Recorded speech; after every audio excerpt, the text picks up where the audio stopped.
요즘 수능에서 1등급을 제일 받기 힘든 과목이 국어랍니다. 국어. 영어랑 수학은 아이들이 어릴 때부터 막 선행 합석도 하고 그런다면서요. 저희 애는 그런 거 안 하지만 초등학교 5학년짜리가 중학교 수학을 웬만하면 마친대요. 6학년 때는 뭐 하냐? 고등학교 걸 한대요.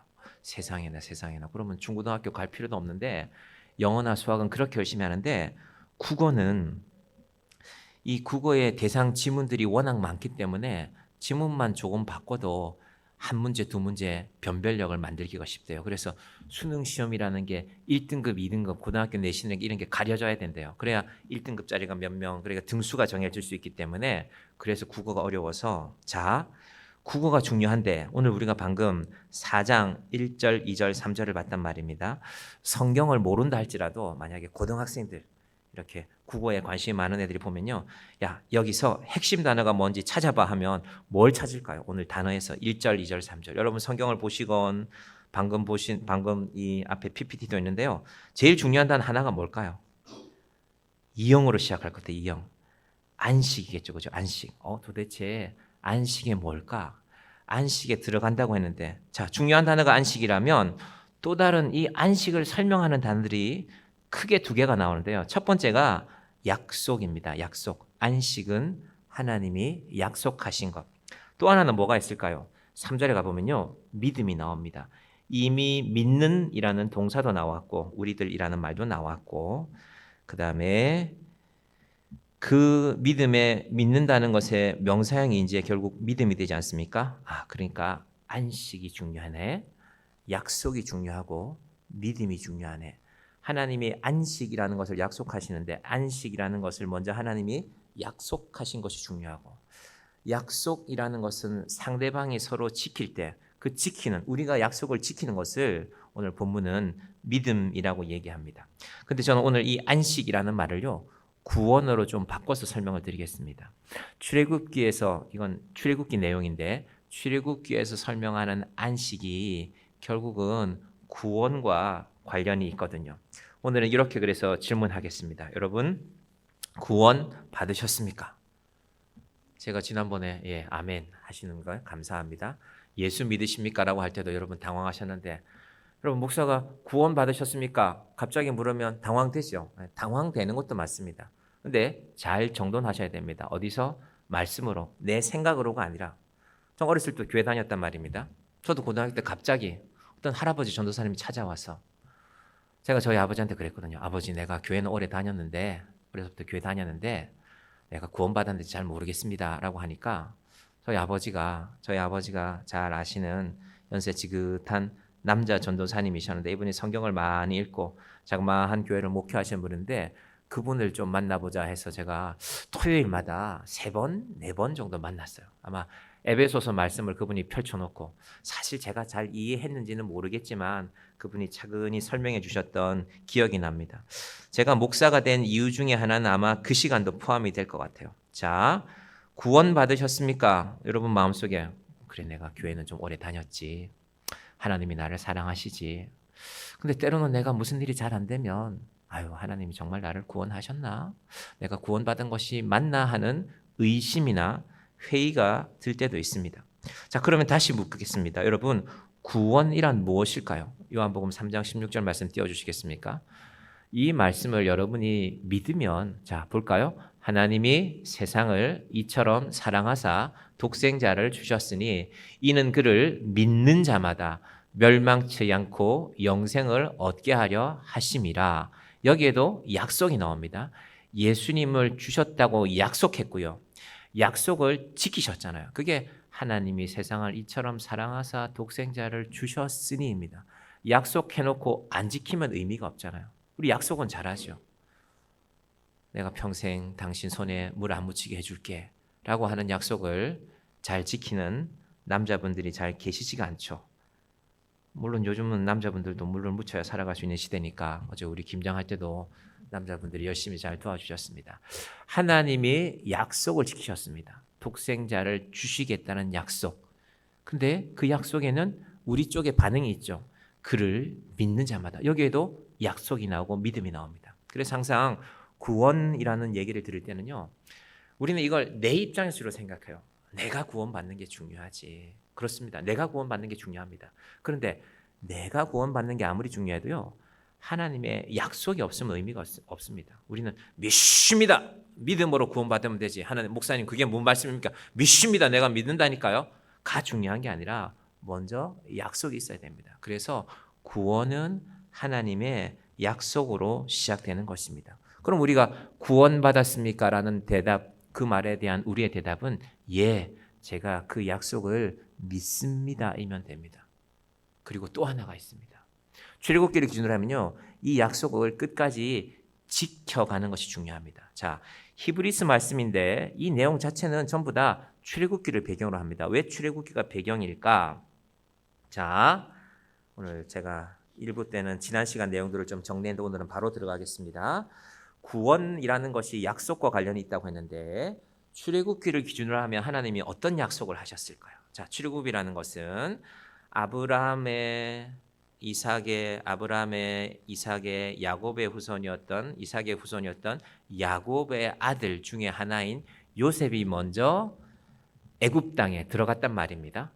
그런데 크게 기근이 들어서 야곱도 애굽에 찾아갈 수밖에 없었어요. 왜냐하면 양식이 있는 곳이 애굽이었으니까. 애굽에 가보니까 뜻밖의 요셉이 살아 있었고 그 요셉을 통해서 야곱의 가족들이 애굽 땅에서 살았는데 무려 400년을 살았습니다. 이것도 사실은 약속이 있었어요. 너희 후손들이 아브라함에게 이 땅을 떠나서 애굽 땅에 갈 것이라고도 약속하셨고 갔다가 다시 4대 만에 나올 것도 약속하셨습니다. 하나님의 모든 일들은요, 약속의 연속입니다. 놀랍게도 그 약속은 하나님이 깨트리지 않습니다. 그래서 하나님이 약속한 기간이 되었기 때문에 애굽을 떠나게 됩니다. 이게 출애굽인데요. 그래서 하나님이 약속하죠. 누구에게 약속할까요? 모세에게 하지 않습니까? 모세야, 너 네 민족을 데리고 떠나야 되겠다. 더 이상 여기 있으면 안 되겠다. 왜? 하나님의 약속이고 약속한 때가 있기 때문에. 여러분, 약속은 항상 시간이 중요합니다. 하나님이 시간에 대해서 철저하십니다. 지난 주간에 어떤 분들이랑 같이 있는데 그분한테 전화가 오더라고요. 그래서 저는 운전을 하고 있었고 그분은 옆에 타고 있었는데 전화를 받는데 목소리가 은행에서 온 전화인데 사람이 아니에요. 사람이 아니문이다. AI가 전화를 했어요. 고객님 안녕하십니까? 고객님의 카드 대금 출금일이 지나서 전화를 드렸습니다. 제가 막 탁살이 돋더라고요. 이게 사람이 아닌데 막 사람처럼 고객님께서 지난달에 80 몇만 원을 쓰셨는데 아직 입금이 되지 않았습니다. 첫째, 지금 바로 입금하십니까? 1번을 누르시고 그러면서 제 생각에는 앞에 경찰이나 무슨 검찰이 앉아 있는 것 같아요. 불려간 것 같아. 이 사람이 지금 불려갔어요. 내용이 완료될 때까지 전화를 끊으시면 안 됩니다. 전화를 끊으시면 고객님의 신용의 점수가 내려가게 됩니다. 이렇게까지 완전 협박까지 하잖아요. 그래서 그분이 이제 누르고 나서 이제 그날 밤 12시 되기 전까지 입금하겠다. 그러고 뭐 누르고 끝이 낸 것 같아요. 그래서 야, 대단한 사람이 전화를 한 것 같다고 그러니까 가끔 이런 전화를 받는다 그러시더라고요. 하나님 약속, 여러분 우리가 약속이라는 것이요. AI가 전화해서 시간을 지키라 그랬다니까요. 지금 바로 입금하시든지 아니면 가상계좌를 보내드릴 테니까 오늘 밤 12시까지 입금하시는데 둘 중에 하나를 선택해라요. 시간을 지키라고. 여러분, AI가 지키라는 약속도 제가 조금 과장하면 그분이 몸을 바들바들 떨면서 받으신 것 같아. 기분이 나쁘기도 하고 옆에 제가 있으니까 더 기분이 나쁘기도 하고 전화를 끊을 수도 없고 끊으면 또 뭐 신앙 점수가 나빠진다고 하니까 여러분 세상도 철저하게 약속으로 매여져 있는데요. 우리의 구원도 약속에 매여져 있습니다. 우리가 히브리서 2장 9절 말씀을 보았는데요. 하나님은 이 약속을 지키기 위해서 예수님을 보내셨는데 저 2장 9절에 분홍색 글씨가 어떤 뜻입니까? 죽음으로써 지킨다는 것입니다. 그러면 세상의 많은 약속들은요. 사실은 죽음으로써 끝낼 수 있습니다. 그렇잖아요. 여러분이 아무리 돈을 많이 빌렸어도 은행에 저희 아버지 돌아가셨습니다. 저희 아버지 유산 저희가 물려받지 않겠습니다. 그러면 빚도 물려받지 않습니다. 그럼 은행이 손해보는 것이죠. 그래서 죄송하지만 은행에서 연세 드신 분들한테 돈을 잘 안 빌려줘요. 그죠? 아니 내가 나이 먹은 것도 서러운데 이것들이 돈도 안 빌려주네? 하실 게 아니라 은행이 그걸 아니까 그게 약속이 되어져 있으니까 은행은 그런 제도를 만든 것 같습니다. 자, 하나님께서 우리에게 약속하셨는데 어떤 약속을 하셨는가? 너희를 구원할 것인데 어떻게 구원할 것인가? 아들을 통해서 구원할 것이다. 출애굽의 약속에는 그 예수님이 등장하지 않아요. 근데 히브리서의 약속에는 이제 그 예수님이 등장하는 것입니다. 그리고 15절에 보시면요. 하나 더 내려갈까요? 우리가 그 약속을 지켜야 하는 또 하나의 이유가 있는데 예수님이 오신 이유가 뭐였습니까? 또 죽기를 무서워함으로.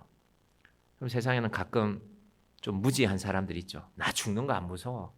그런 사람은 없습니다. 모든 사람은 아무리 세상에서 뭔가를 이루고 살아도요. 죽음 앞에 두려워합니다.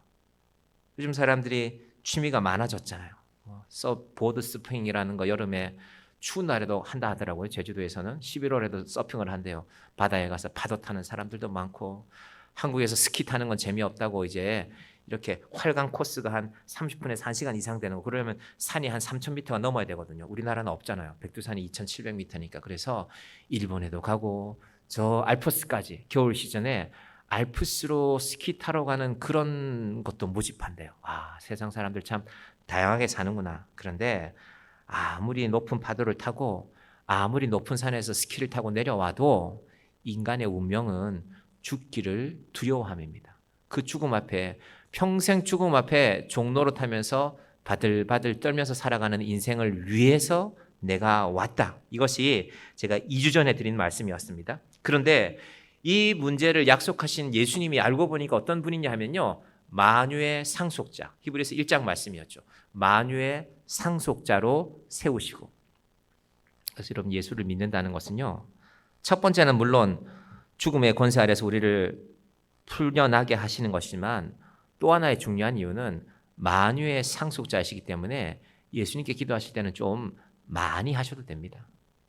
그래서 제가 비유를 들기를 날마다 100만 원만 달라고 기도하시지 말고 예수님 우리 교회가 이런 일을 좀 해보려고 하는데 예수님 부모 품에서 자라나지 못한 아이들이 만 18세가 되면 부모 곁을 떠나서 홀로 살아가야 되는데 자립청년이라고 부르고 보호 종료 아동이라고 부르는데 우리가 그런 일 좀 해볼 수 있으면 좋지 않겠습니까? 하나님 이 세상에 이렇게 집이 많은데 좋은 집 하나 허락해 주십시오. 그래서 그 아이들 한 달에 한 번이라도 일주일에 한 번이라도 따뜻한 밥이라도 해 먹이는 그런 사랑을 좀 우리가 실천해 보고 싶습니다.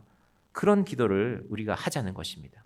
하나님께서 그런 믿음이 자라나는 우리가 되기를 바랍니다. 자, 그런 약속이 중요한데 문제는 그 약속에 대한 우리의 반응입니다. 출애굽기를 보면요. 표를 한번 띄워 주시겠습니까? 노란색으로 된 표가 있습니다.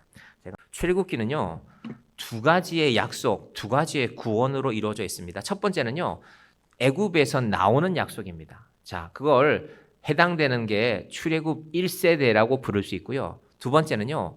애굽에서 나올 때는 태어나지 않았지만 광야에서 태어난 출애굽 2세대라는 사람이 있습니다. 제가 지금부터는 1세대, 2세대를 한번 부를게요. 잘 들어보십시오. 먼저 약속에 있어서는요. 1세대도 약속을 받았습니다. 2세대도 약속을 받았습니다. 가나안 땅에 들어가는 약속이죠. 그런데 누가 약속을 먼저 받았습니까? 1세대가 먼저 받았습니다. 여러분 약속을 먼저 받는다는 것은 중요합니다. 우리 인생에 고난이 있는데 어려운 일이 있는데 하나님께 간절히 기도하는 가운데 똑같은 어려움에 두 사람이 처해 있습니다. 그런데 한 사람에게는 기도하는 가운데 하나님이 이런 음성을 들려주십니다. 얘야 염려하지 마라. 일주일 뒤에는 네가 염려하고 있는 그 문제 깨끗이 해결될 것이다. 염려하지 마라. 여러분 그 문제를 갖고 내가 수년을 기도했는데 10년을 기도했는데 일주일 참을 수 있습니까? 없습니까? 참을 수 좀 크게 대답하셔도 됩니다. 참을 수 있지요. 일주일인데 7밤만 참으면 되는데 그걸 못 참아? 그런데 한쪽에 있는 또 다른 똑같은 상황에 있는 사람은 그런 응답이 없었어요. 내가 벌써 몇 년째 이렇게 하고 있는데 매일 밤이 죽는 것 같은데 내가 더 이상 살 수가 없다. 그래서 약속을 받지 못한 사람은 할 수 없이 안타깝게도 먼저 목숨을 끊었다면 이거보다 슬픈 일이 어디 있습니까? 일주일 되면 해결될 것인데 여러분 약속을 먼저 받는 것은 대단히 중요합니다. 대단한 특권입니다. 그런데 약속을 먼저 받은 저 표가 틀렸습니다. 1세대는요. 가나안 땅에 들어가지 못했습니다. 1세대가 실패입니다. 모세 아래에 있는 1세대는요. 왜 실패했습니까? 자, 여기서 믿음하고 연결이 됩니다. 어떤 말씀이 나오냐면요. 민수기 14장 말씀을 한번 준비해 주시겠습니까? 자, 이 1세대가 왜 가나안 땅에 들어가지 못했느냐 하면요. 저기 말씀을 보십시다. 같이 볼까요? 이스라엘 자손이 다 모세와 아론을 원망하며 온 회중이 그들에게 이르되 우리가 애굽 땅에서 죽었거나 이 광야에서 죽었으면 좋았을 것을 죽는다는 말이 2번이나 나오는데요. 왜 저런 말 했을까요? 힘드니까. 여러분 힘들면 죽을 만큼 힘들잖아요. 우리 몸이 아프면 우리 몸 중에 뇌하고 신경이 가깝게 연결된 부분들 있잖아요. 치통, 이가 아픈 거 그렇잖아요. 이가 바로 뇌하고 가깝잖아요. 그러니까 신경에 뇌 전달하는 자극이 훨씬 강하니까 치통이 만만치 않습니다. 치과에서 그 이 갈아낼 때 쓰거니가 날 때 윙 하고 막 돌기만 해도 닿지도 않았는데 아픈 것 같지 않습니까? 두통도 마찬가지입니다. 인간의 두통에 대해서는 사실은 연구는 많이 했지만요. 아직 답은 나오지 않았습니다. 그래서 두통약이 많은 거예요. 이것도 내보고 저것도 내보고 대체로 2가지 우리가 많이 듣는 약들 2가지 정도만 안전하다고 알려져 있잖아요. 아세트아미노펜하고 이부프로펜이라는 그 2가지 약만 아니요. 그 외에도 많이 개발됐지만 여러분 모든 약들은 부작용이 발견됩니다.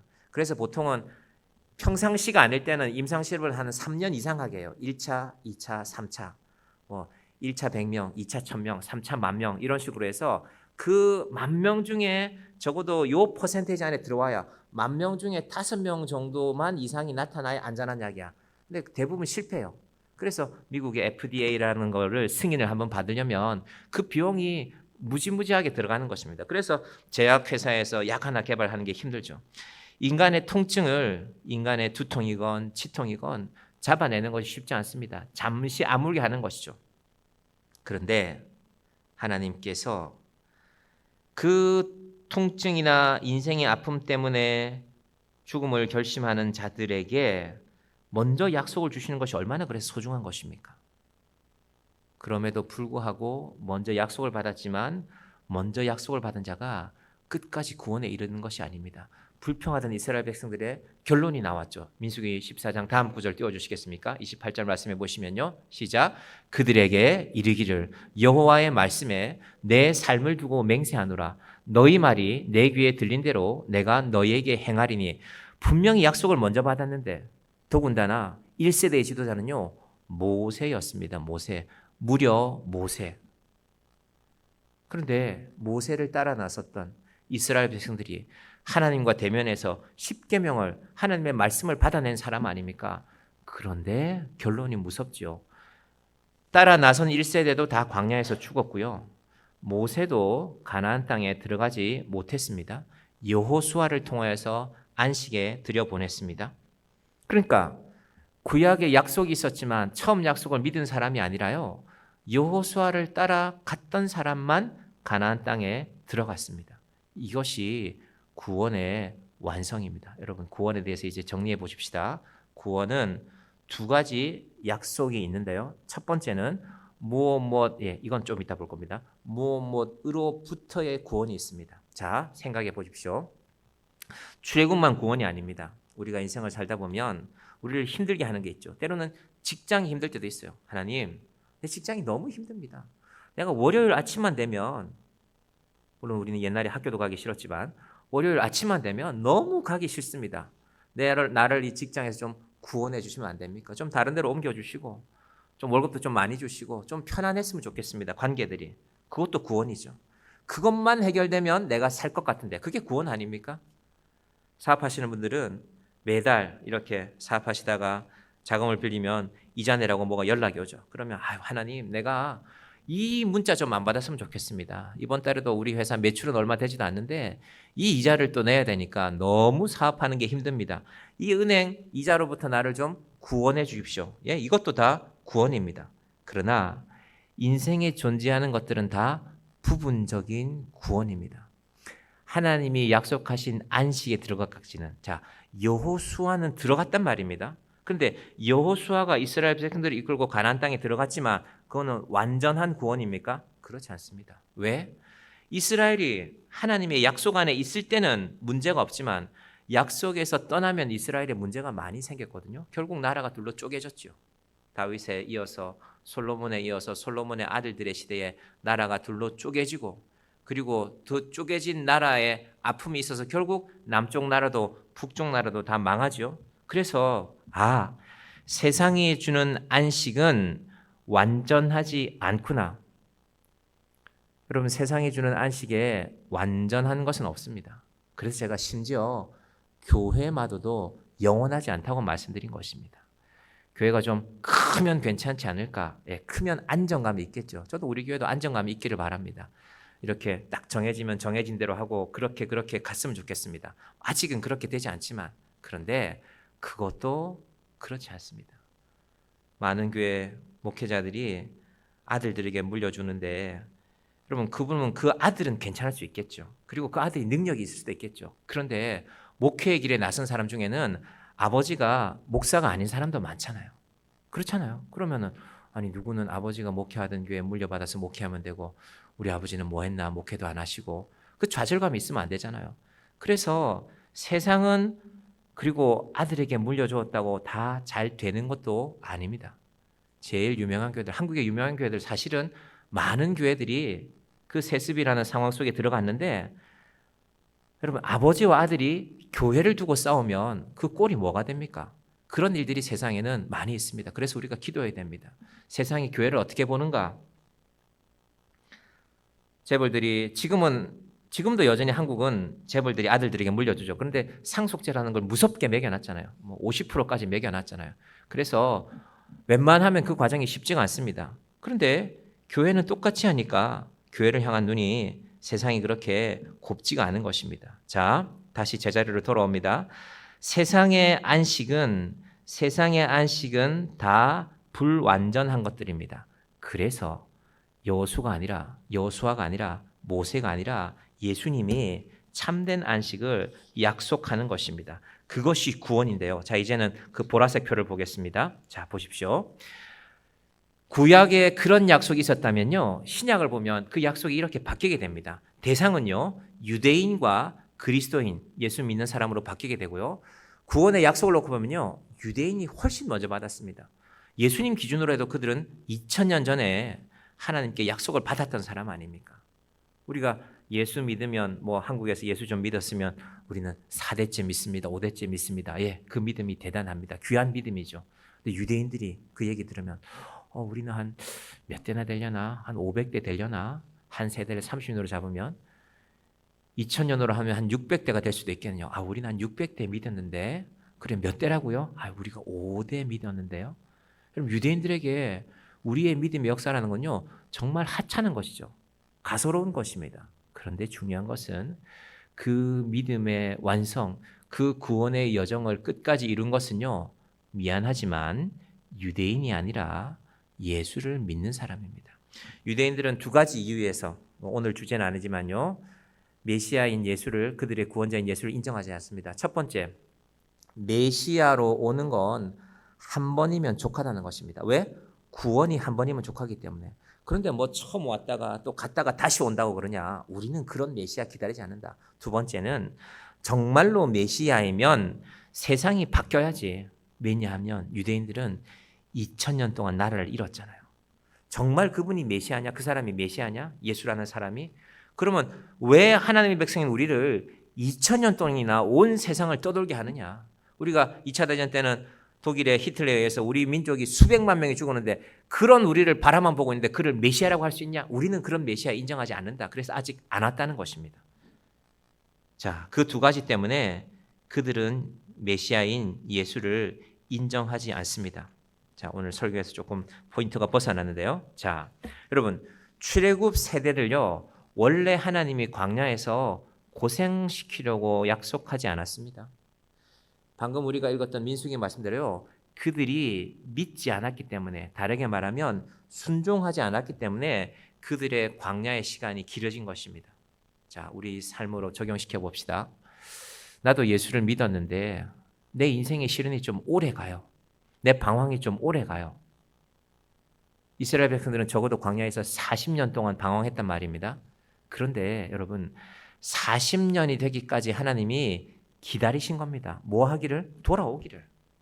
우리가 차라리 죽었으면 좋아할 뻔했는데 왜 우리를 이 고생 시킵니까? 그런 말을 여러 번 했지만요, 저 민수기 14장까지 참으셨다니까요, 하나님이. 그런데 이제는 안 되겠다. 하나님도 기다리시지만 어느 순간에는 결정하십니다. 우리는 아직 끝난 거 아닙니다. 내 방황하는 기간이, 내 고통이 너무 긴데요.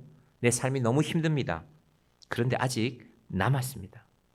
성경의 약속대로 따르면 예수님이 오실 때까지 우리의 약속은 남아 있습니다. 그 우리의 약속을 지켜가는 것을 성경은 믿음이라고 얘기합니다. 혹은 출애굽기 말씀을 따르면 순종이라고 이야기합니다. 여러분, 우리의 믿음이 하나님의 약속을 믿는 믿음이 되기를 바랍니다. 그래서 이제 다음 시간에는요, 히브리서 11장을 말씀드릴 텐데요. 히브리서 11장에는 그러면 믿음의 사람들이 도대체 누구인가 하고 쭉 사람들 이름이 나옵니다. 아벨, 에녹, 사라, 노아, 아브라함, 이삭, 야곱 쭉 해서 전부 16명, 이름으로 따르면 16명, 그리고 믿음이라는 단어가 전부 26번 나옵니다.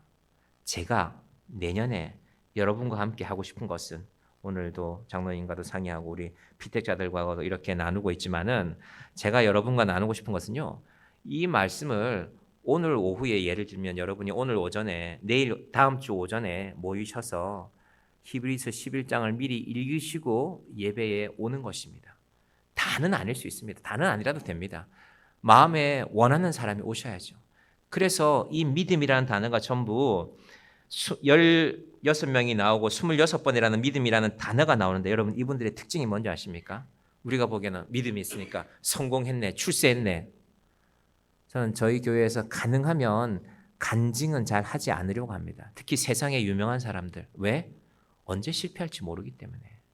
믿음으로 출발을 했는데 언제 그 믿음이 거꾸로 들릴지 몰라요. 그럼 우리가 그분 보고 아멘 아멘 박수치고 할렐루야 할렐루야 했는데, 그분이 어느 날 아니 저분이 그런 일을 했어?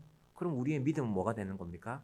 간증은 잘못하면 사람에 대한 믿음이 됩니다. 하나님에 대한 믿음이 아니라.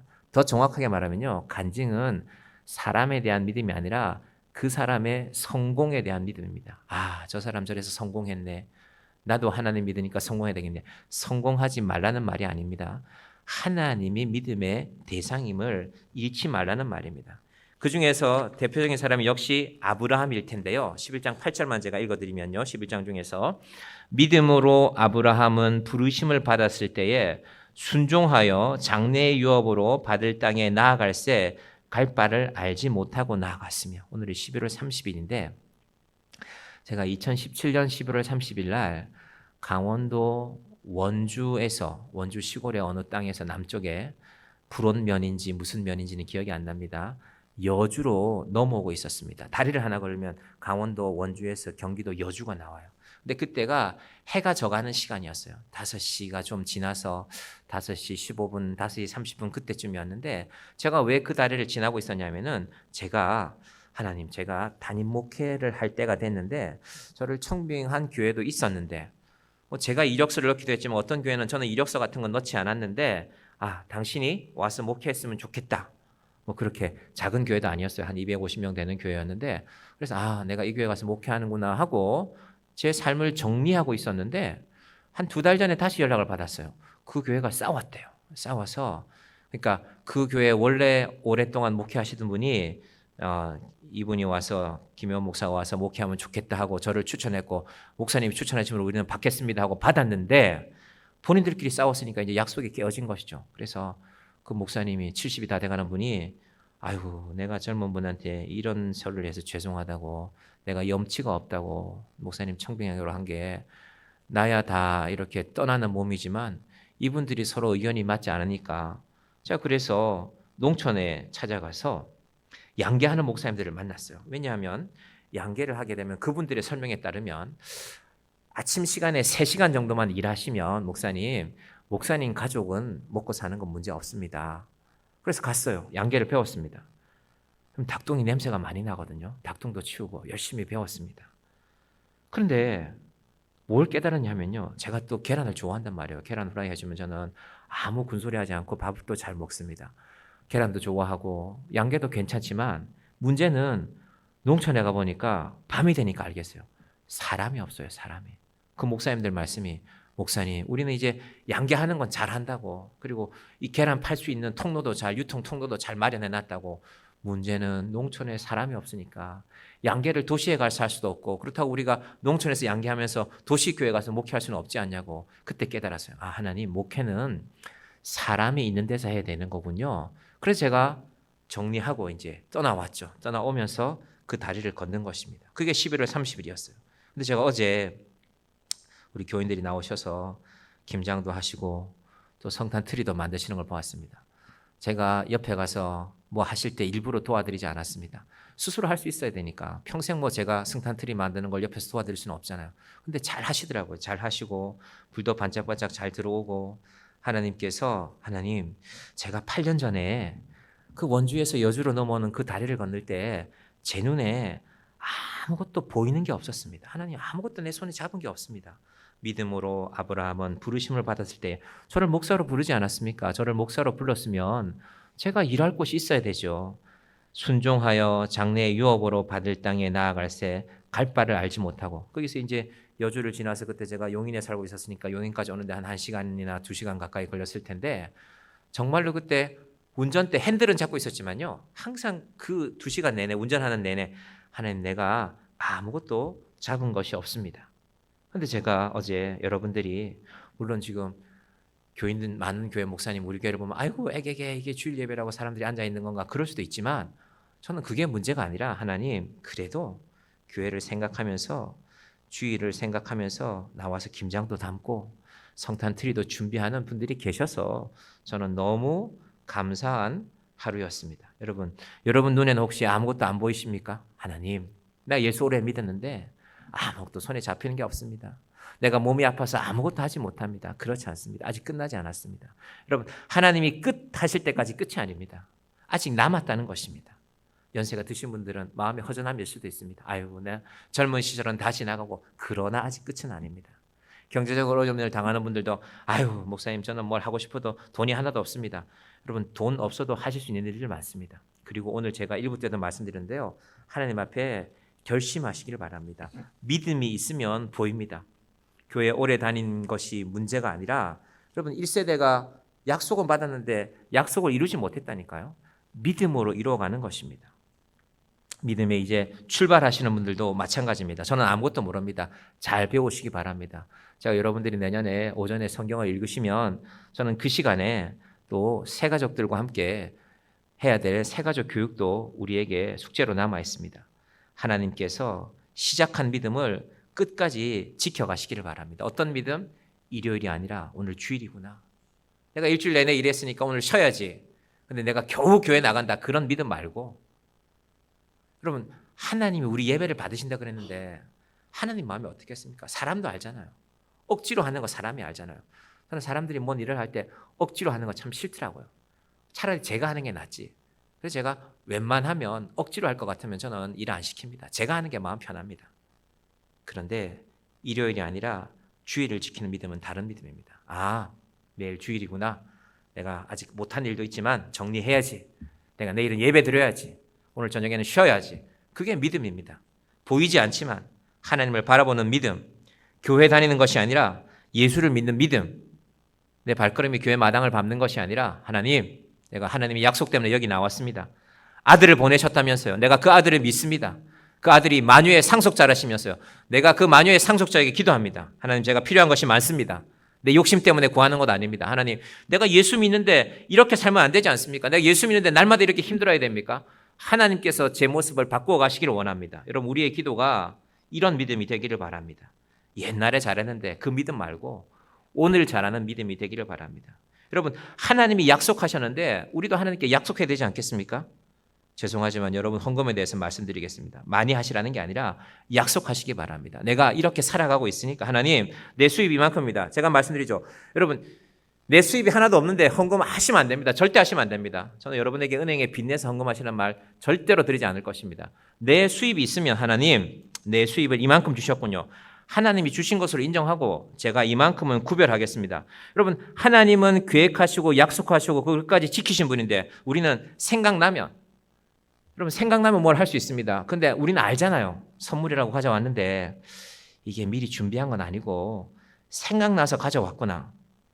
사실은 저는 그런 걸 뭐 돌려보낼 그런 성정은 못 되지만요, 마음 같으면 돌려보내고 싶잖아요. 뭐 아무런 정성도 없구나. 애순이가 나오는 드라마에 그런 내용이 있었던 것 같아요. 제가 다 보지 못했지만 1분짜리 쇼츠에 보니까요.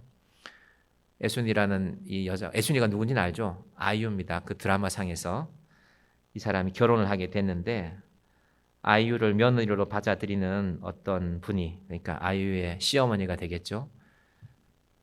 시댁에 보내는, 그러니까 처갓집, 그러니까 어디입니까? 사돈댁에 보내는 선물을 싸는데 이 선물은 고향집에서 딴 감을 하나하나 씻어서 겨우 내내 잘 말려서 곶감을 만들어서 예쁘게 포장해서 보냈더라고요. 그러면 그 글들 중에 아마 되게 따님이 훨씬 귀하지만 저도 이 선물을 만들 때 정성으로 만들었으니까 받아주시라고.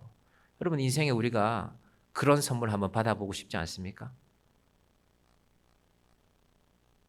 지난 주간에 우리나라 굵직한 연예 기사 중에 이순재라는 분이 돌아가셨죠. 이순재라는 분이 돌아가셨는데 91세를 일기로 하고 돌아가셨는데 신앙은 없으신 분 같아요. 그분 장례식에 찾아오는 사람들의 영상이 유튜브에 보면 계속 뜨거든요. 그러니까 그분이 91세셨으니까 그분과 함께 연기하셨던 분들 가운데는 뭐 80대가 되신 분도 계시고 90이 다 돼가는 분들도 계시죠. 제가 가만 보니까 잘 걷지 못하는 분들이 많더라고요. 그러니까 장례식에 오려고 용을 쓰고 온 거죠.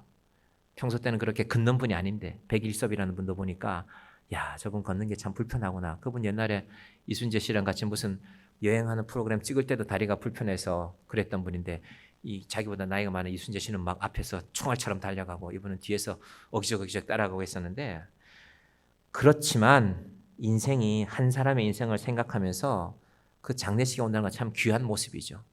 준비하고 온 거 아닙니까? 힘들지만 옷도 차려입고. 여러분 우리 믿음이 그 정도가 아니라 하나님의 약속에 대한 우리의 반응이 되기를 바랍니다. 하나님 저한테 이거 약속하셨네요. 저도 약속하겠습니다. 하나님 제가 생각나는 대로 신앙생활 하지 않겠습니다. 저도 약속하겠습니다. 여러분 그것이 우리의 믿음이 되기를 바랍니다. 저도 마찬가지입니다. 아직 끝나지 않았습니다. 하나님 한 8년 했는데 교인이 한 100명은 돼야 되는 거 아닌가요? 왜 제 마음속에 그런 마음이 없겠습니까? 그런데 하나님, 여러분 특히 제가 이 히브리서 말씀을 시작하고 나서 새벽에 주일에도 히브리서 말씀을 전하면서요, 저는 사실 히브리서 말씀을 대하면서 너무 기쁩니다. 제가 신학교 다닐 때 히브리서를 잘 몰랐던 것 같아요. 근데 이제 조금 알 것 같아요. 하나님 이게 이런 말씀이었군요. 저의 이 말씀을 알아가는 기쁨에, 물론 여러분들이 보기에는 아유 우리 목사님 설교도 잘 못하면서 혼자서 좋아하고 있네 그러실 수도 있겠지만 제가 히브리서를 좋아하는 것만큼 하나님 이게 이 말씀이었네요. 이게 제가 8년 전에 아무것도 안 보였는데 믿음은 바라는 것들의 실상이라고 말씀하셨네요. 아브라함이 부르심을 받을 때 하나님 저를 목사로 부르셨는데 순종하여 나가게 하시니 감사합니다. 여러분의 믿음도 이 히브리서 말씀 속에서 날마다 고백하는 것이 있게 되기를 바랍니다. 다음 주에 우리가 히브리서 11장 말씀 볼 때도 하나님 여기 16명이 나왔는데 혹시 여러분 마음 가운데 내가 17번째 하면 안 되겠습니까? 하나님 나도 이런 데 좀 들어가고 싶습니다. 그래서 히브리서를 말할 때 끝나지 않은 말씀이라는 제목이 붙습니다. 끝나지 않았습니다. 왜? 하나님은 지금도 믿음의 사람들 찾으시니까. 어제 여러분이 나와서 함께 수고하시고 함께 애쓰시고 토요일 날 나와서 여러분 우리 교회 부러워하는 목사님들도 있습니다. 가끔 우리 교회 오시는 분들이 우리 교회는 뭐 이렇습니다. 뭐 이렇게 청소하는 분들이 이렇게 이름이 붙어 있으면 아이고 이런 분들이 다 자발적으로 와서 청소를 합니까? 뭐 꼭 자발적은 아닌 것 같지만요. 뭐 반강제도 있는 것 같고 그래도 뭐 어쨌든 이름이 적혀 있으면 뭐 안 오시면 제가 하고 그렇게 살고 있습니다. 그게 부럽대요. 본인 교회는 평균이 75세이기 때문에 뭐 자발적이고 뭐 그런 것도 없대요. 항상 확인하신대요. 목사님 청소는 다 했습니까? 하고 전화는 하신대요. 토요일 날. 확인하시고 그리고 주일 날 오신대요. 여러분 우리가 아무것도 아닌 것 같지만 토요일 와서 제가 여러분한테 죽을 만큼 뭐 일 시키고 그러지 않습니다. 우리의 믿음이 하나님의 약속에 반응하는 것이 되기를 바랍니다. 그래서 청소라도 하시고 여러분 주방에서 일하는 거 쉽지 않죠. 제가 어제 무채를 쓸어 보니까요. 고무 장갑이 날아가더라고요. 그 날카로운 칼날에. 그래서 이건 내가 할 일이 아니다. 그래서 제가 조용히 장갑을 벗어놓고 조용히 떠나왔습니다. 어제 수고하신 분들 덕분에 우리의 믿음이 함께 자라는 것입니다. 김장을 하건 섬기는 일이건 하나님 앞에서 하나님 아무것도 보이지 않지만 아직 끝은 아닙니다. 약속이 남아 있습니다. 믿음은 바라는 것들의 실상이라고 했으니까 하나님 내 눈에 보이지 않지만 내 연약한 육체가 있지만 그러나 아직 하나님이 주신 인생의 기회가 끝나지 않았습니다. 믿음을 지켜가고 하나님이 약속하신 믿음의 약속에 응답하는 우리의 믿음이 되게 하여 주시옵소서. 그 믿음으로 함께 나아가는 저와 여러분이 되기를 간절히 축원드립니다. 기도하겠습니다. 하나님 감사합니다. 히브리서 말씀이 때로는 어렵게 느껴지기도 합니다. 그러나 우리를 위한 하나님의 약속임을 알고 우리를 구원하시겠다고 하는 그 약속을 끝까지 지켜가시는 하나님 앞에 응답하는 우리의 믿음이 되게 하여 주시옵소서. 세상은 함부로 약속을 어깁니다. 힘 있는 자들은 힘 없는 자들을 무시하고 부자들은 가난한 자들을 무시하고 그런 세상에 우리가 살고 있습니다. 그래서 우리의 마음속에 믿음이 점점 사라져갑니다. 하나님 나는 아무것도 없는데 내가 뭘 할 수 있겠습니까? 그러나 우리에게는 하나님의 약속이 있습니다. 그러므로 우리는 두려워할지니 그의 안식에 들어갈 약속이 남아 있을지라도 라고 말씀하고 있습니다. 하나님의 약속이고 하나님은 그 약속을 끝까지 지켜가는데 우리는 날마다 우리의 상황만 생각하고 우리의 형편만 생각하고 내가 이런데 뭘 할 수 있겠습니까?